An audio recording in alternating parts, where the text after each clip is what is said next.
Hello friends, welcome again at your YouTube channel the Neelanchal classes, and this is Subhash Sharma. Wanna teach you today about future indefinite tense, and you know the identity of future indefinite is ga, gi, ge, yas. Okay now, and we have to use this sentence in two ways. Very first, assertive, and second one, interrogative. So now I want to tell you that what structure we have to use of while creating an assertive type of present not future indefinite. तो देखिए future indefinite का जब हम assertive mode बनाते हैं, assertive type बनाते हैं, तो सबसे पहले हमने क्या लेना होता है? सब्जेक्ट, देन हेल्पिंग वर्ब के रूप में हमें विल या शैल, जिन्हें हम मॉडल एक्सिलरी वर्ब के रूप में भी जानते हैं, विल या शैल, और उसके बाद हमको नॉट या नेयर का प्रयोग करना होता है, देन एक्शन फर्स्ट का प्रयोग करना होता है, then object, then other words. और जब हम इसका इंटेरोगेटिव टाइप लेकर के चलते हैं, यानी कि फ्यूचर इंडेफिनिट का जब हम इंटेरोगेटिव टाइप लेकर के चलते हैं, तो उसमें जो हमको इस्तेमाल करना होता है वो इस्तेमाल करना होता है सबसे पहले WH टाइप वर्ड, उसके बाद हमने कहा कि विल या शैल को लाना होगा, देन हमने सब्जेक्ट को लाना होता है, देन नॉट या नेयर को कंडीशन के अकॉर्डिंग लाना होता है, उसके बाद हमने एक्शन फर्स्ट लाना है, ऑब्जेक्ट लाना है, और उसके बाद हमने अदर वर्ड्स का प्रयोग करना है। And don't forget to put a question sign while creating a question, ठीक है ना? जब आप क्वेश्चन बना रहे हैं तो वहां पर क्वेश्चन साइन लेकर के आएंगे। तो चलिए हम इसे कुछ एग्जांपल्स के जरिए समझने की कोशिश करते हैं, और ये भी कोशिश करेंगे कि आप अपने एग्जाम में इससे रिलेटेड जितनी भी एरर्स आती हैं, जितने भी फिलर्स आते हैं, या जितना भी रीअरेंजमेंट आता है, उसे अच्छे से कर सकें। तो चलिए हम चलते हैं आज इसमें कुछ एग्जांपल्स पर हम चर्चा करते हैं। और देखिए यहाँ पर हम एग्जांपल नंबर 1 लिख रहे हैं, और एग्जांपल नंबर 1 यहां पर कह रहा है वह वहां कल जाएगा, वह वहां कल जाएगा। तो देखिए एक बात आप याद रखिएगा डियर स्टूडेंट, कि वह वहां कल जाएगा। देखिए देयर आर टुमारोज, जो कल होते हैं वो दो होते हैं, very first yesterday, and second one जो होता है वो हमारा टुमारो होता है। कल यानी कि यस्टरडे होता है जो बीत गया है, और एक आने वाला जो है वो टुमारो होता है। तो वह वहां कल जाएगा तो श्योर है, और यहां पर जाएगा तो हम फ्यूचर इंडेफिनिट की बात कर रहे हैं, और फ्यूचर इंडेफिनिट में भी ये एफर्मेटिव है। तो हम यहां पर देख रहे हैं, तो सब्जेक्ट क्या है? ही के साथ हमने क्या लाना होता है? Will. He will go there, he will go there tomorrow, he will go there tomorrow. देखिए एक बात याद रखिएगा कि अगर हम इसको ऐसे बना देते हैं कि he will go tomorrow there, तो ये वाक्य जो है वो गलत हो जाएगा, क्योंकि जिस वक्त आप एडवर्ब पढ़ते हैं तो एडवर्ब में आपको बताया जाता है कि पहले जो हमारा यहाँ पर आता है, जब एडवर्ब दो या दो से अधिक टाइप की दी जाती हैं, तो वहां पर जो प्लेस होता है, प्लेस जो होता है वो कहां पर लाते हैं? हम टाइम से पहले लाते हैं। तो ये एडवर्ब ऑफ टाइम है और ये एडवर्ब ऑफ प्लेस है, तो प्लेस पहले आया तो he will go there tomorrow, और ये वाक्य सही यहां पर हो जाएगा। चलिए हम एग्जांपल नंबर 2 को देखते हैं, और जो हमारा एग्जांपल नंबर 2 है वो हम नेगेटिव में देख लेते हैं, और हम कह रहे हैं कि रीमा स्कूल नहीं जाएगी, रीमा स्कूल नहीं जाएगी। देखिए सिंपल नेगेटिव है ये हमारा फ्यूचर इंडेफिनिट का।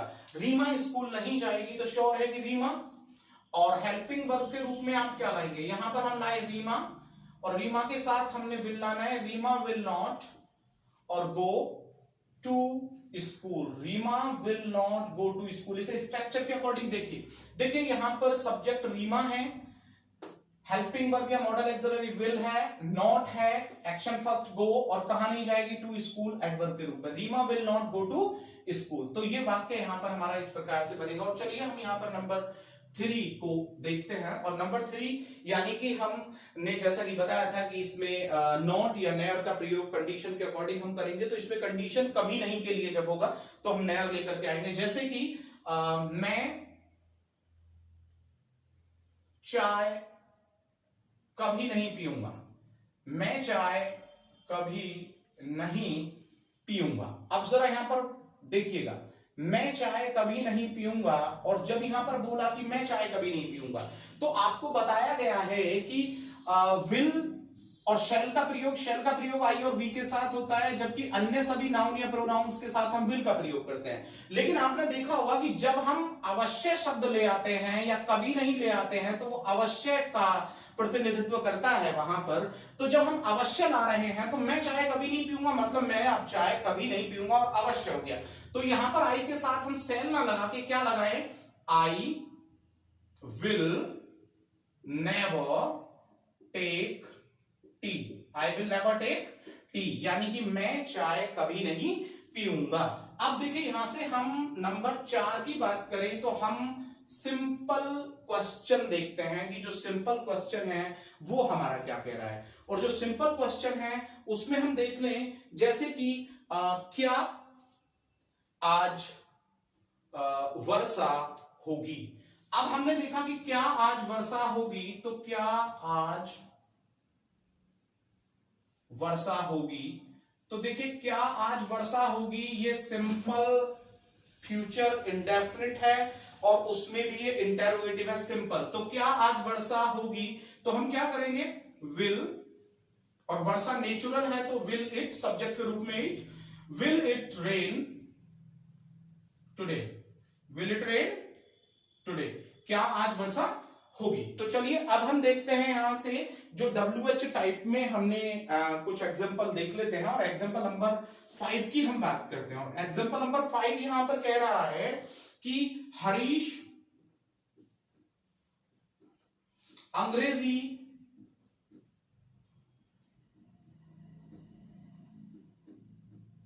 क्यों पढ़ेगा, हरीश अंग्रेजी क्यों पढ़ेगा।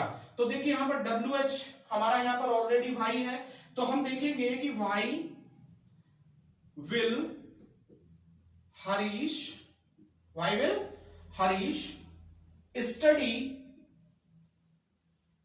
English, why will Harish study English, यानी कि हरीश इंग्लिश क्यों पढ़ेगा। चलिए हम कुछ और एग्जांपल्स यहां पर देख लेते हैं, और एग्जांपल नंबर 6 को देखते हैं, और हु पर हम चलते हैं एग्जांपल को लेकर के। और हम बोल रहे हैं कि मेरे भाई को कौन किताब देगा।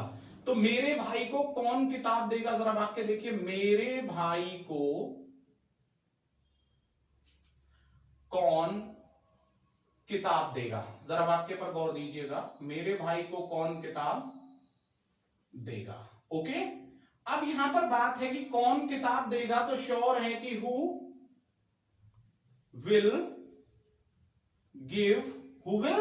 गिव किसको, मेरे भाई को, और क्या देगा, आ बुक, और किसको देगा, टू माई ब्रदर हमको यहां लिखना पड़ेगा, हु विल गिव। देखिए यहां डायरेक्ट ऑब्जेक्ट पहले है, इनडायरेक्ट ऑब्जेक्ट बाद में है। तो मैंने जब चेंजेस ऑफ ऑब्जेक्ट्स बताया था, तो मैंने टू और फॉर का प्रयोग भी बताया था, तो उसी का यूज हुआ है कि who will give a book to my brother. हम इसे ऐसे भी बना सकते हैं कि who will give my brother a book. और लास्ट में हम यहां पर एक और सेंटेंस देख लेते हैं, इससे रिलेटेड नंबर 7 को देख लेते हैं, जो अवश्य के लिए आ जाता है। जैसे कि बोल दे कि हम अवश्य ही उसे पढ़ाएंगे, हम अवश्य ही उसे पढ़ाएंगे। अब देखिए यहां पर बात अवश्य की है, जबकि हम के साथ यहां पर क्या होना चाहिए था, हम के साथ यहां पर जो होना चाहिए था वो वी होना चाहिए। आपको मालूम है कि सब्जेक्ट यहां पर वी है, और जब हम यहां पर वी की बात कर रहे हैं तो वी के साथ हमने क्या लेकर के आना चाहिए, शैल। लेकिन बात जब अवश्य की है तो हमने अब यहां क्या करना होगा, वी विल टीच हिम, यानी कि हम उसे अवश्य ही पढ़ाएंगे। चलिए लास्ट और हम यहां पर देख ले इसी प्रकार से, जैसे कि यहां पर नंबर 8 बोल दिया जाए कि वह अवश्य ही यह चलचित्र देखेगा, जरा बात पे गौर दीजिएगा, वह अवश्य ही यह चलचित्र देखेगा। तो वह ही है, और ही के साथ हमने विल लेकर के आना चाहिए था, लेकिन जब हम यहां पर अवश्य लेकर के आ रहे हैं तो हमने क्या करना होगा, ही शैल, जबकि मॉडर्न इंग्लिश में हम विल का ही प्रयोग करते हैं। मैंने शुरू में ही बता दिया 100% हम विल के लिए विल का प्रयोग 100% कंफर्म के लिए करते हैं। अब he shall watch this movie, he shall watch this movie. अगर हम मॉडर्न की बात करें तो ही विल यहां पर सही है, और अगर हम वो 9th 10th 11th वाली बात करते हैं तो he will watch this movie, क्योंकि यहां पर ये क्या दिया गया है, अवश्य दिया गया है। तो प्रिय दोस्तों, मैं समझता हूं कि आप जो फ्यूचर इंडेफिनिट है इसे बहुत अच्छे से समझ गए होंगे, ठीक है। और अगर आप इसे समझ गए हैं तो बिल्कुल इस चैनल पर आप अपनी कंटिन्यूटी बनाए रखिए और बिल्कुल वॉच करते रहिए इसे, अपने मित्रों को भी आप इसे शेयर करते रहिए, ताकि आपके साथ साथ वो लोग भी एग्जाम में कॉम्पिटिटिव इंग्लिश में अच्छे मार्क्स लाए। और मैं जल्द ही एक नई वीडियो के साथ आपके सामने फिर उपस्थित हूंगा, तब तक के लिए धन्यवाद।